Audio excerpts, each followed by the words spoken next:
Ticket نہ ملنے سے منی پور بی جے پی میں بغاوت، جگہ جگہ توڑ پھوڑ، استعفوں کا سلسلہ جاری۔ ناظرین، استقبال ہے آپ کا بصیرت آن لائن میں۔ بھارتیہ جنتا پارٹی نے آئندہ منی پور اسمبلی انتخابات میں تمام 60 سیٹوں پر الیکشن لڑنے کا اعلان کیا ہے۔ وزیر اعلیٰ N Biren Singh Heingang seat سے الیکشن لڑیں گے۔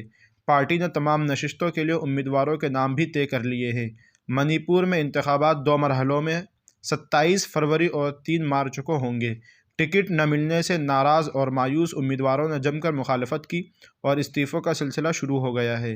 بی جے پی حامیوں نے وزیر اعظم مودی اور منی پور کے وزیر اعلیٰ این بیرین سنگھ کے پتلے بھی نظر آتش کیے اور نعرے بازی کی۔ ریاست کے مختلف حصوں میں پارٹی دفاتر میں توڑ پھوڑ کی گئی۔ کئی علاقوں میں مظاہرین تختیوں کے ساتھ جمع ہو گئے۔ امپھال میں بی جے پی دفتر کے قریب سیکورٹی سخت کر دی گئی ہے۔ ادھر مرکزی وزیر محنت اور روزگار اور منی پور کے پارٹی انچارج بھوپیندر سنگھ یادو نے کہا ہے کہ بی جے پی ریاست میں 2/3 اکثریت کے ساتھ حکومت بنائے گی۔ امن ترقی کے ساتھ بی جے پی نے منی پور کی حکومت چلائی ہے۔ امیدواروں کے نام پر بھوپیندر یادو نے کہا ہے کہ بی جے پی میں طویل عرصے سے کام کرنے والے زیادہ تر لوگوں کو ٹکٹ ملا ہے۔ اس میں کھیل، انتظامی، علمی دنیا سے وابستہ لوگ شامل ہیں۔ ریاست میں افسپا کا خاتمہ ایک اہم مسئلہ بنا ہوا ہے۔